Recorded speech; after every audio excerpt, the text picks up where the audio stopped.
Hebrews 5.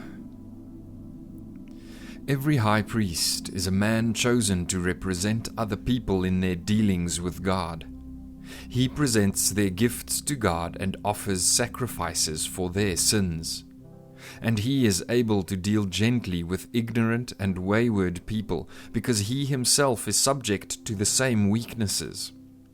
That is why he must offer sacrifices for his own sins as well as theirs. And no one can become a high priest simply because he wants such an honor. He must be called by God for this work, just as Aaron was. That is why Christ did not honor himself by assuming he could become high priest. No, he was chosen by God, who said to him, "You are my son. Today I have become your father." And in another passage, God said to him, "You are a priest forever in the order of Melchizedek."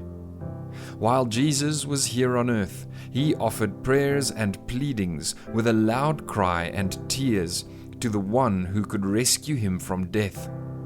And God heard his prayers because of his deep reverence for God. Even though Jesus was God's son, he learned obedience from the things he suffered.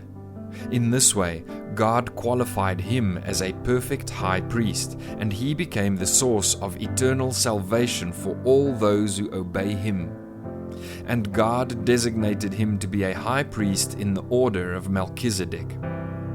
There is much more we would like to say about this, but it is difficult to explain, especially since you are spiritually dull and don't seem to listen. You have been believers so long now that you ought to be teaching others. Instead, you need someone to teach you again the basic things about God's Word. You are like babies who need milk and cannot eat solid food.